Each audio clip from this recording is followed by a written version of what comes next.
Yan mga kaideyas yung hahabulin natin.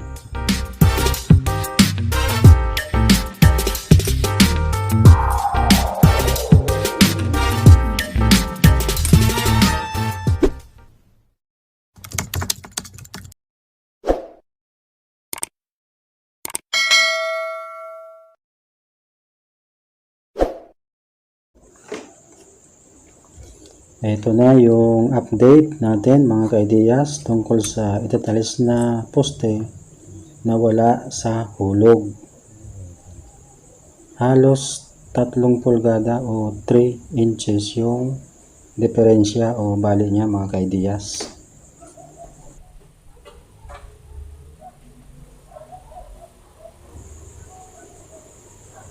Yan, kung makikita nyo sa tansi na linagay natin na siyang nakahulog. Kitang-kita yung diferensya niya mga kaideyas. At dito sa kabilang side niya mga kaideyas ay diretso siya. So ano nga bang idea o paraan para mabilis natin na matatiles ang gaya ng ganito? Kung mapapansin nyo mga kaideyas, halos 30 cm na ang magiging lapad ng poste, kung saan ay tutugma sa talis na kakabit natin na 30 by 60.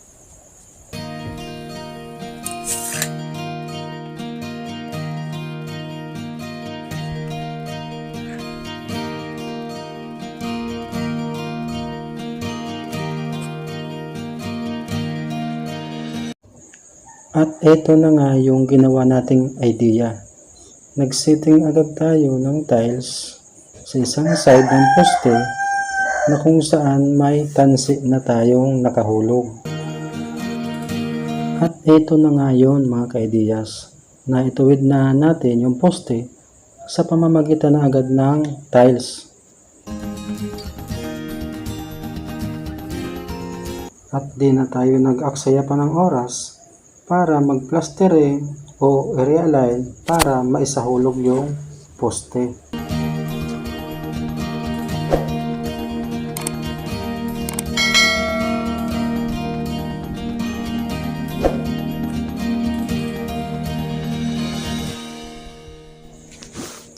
At siya na rin ang magiging guide natin o magsisilbing guide para mabilis pa natin na maituwid yung mga natitira pang side ng poste.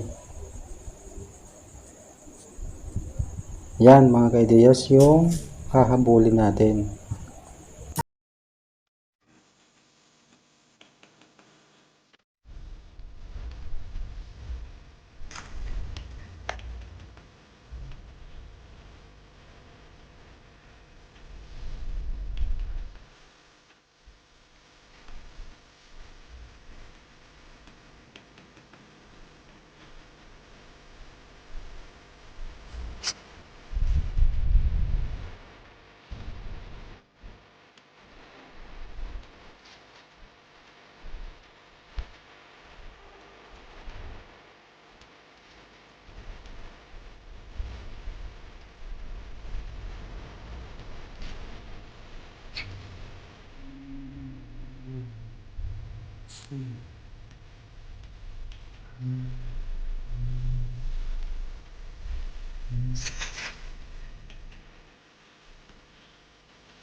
At eto na nga yun mga kaideyas.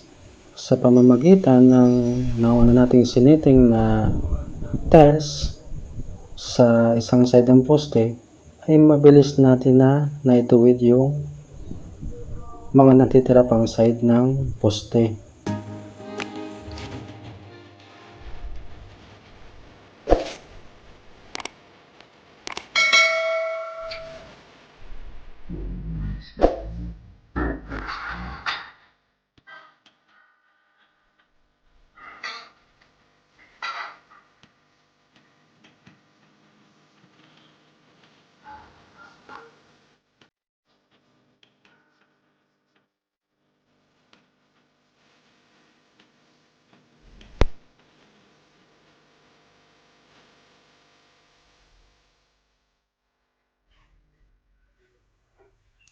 sa muli at your service mga ka-ideas. Maraming salamat. Please like, share, and subscribe.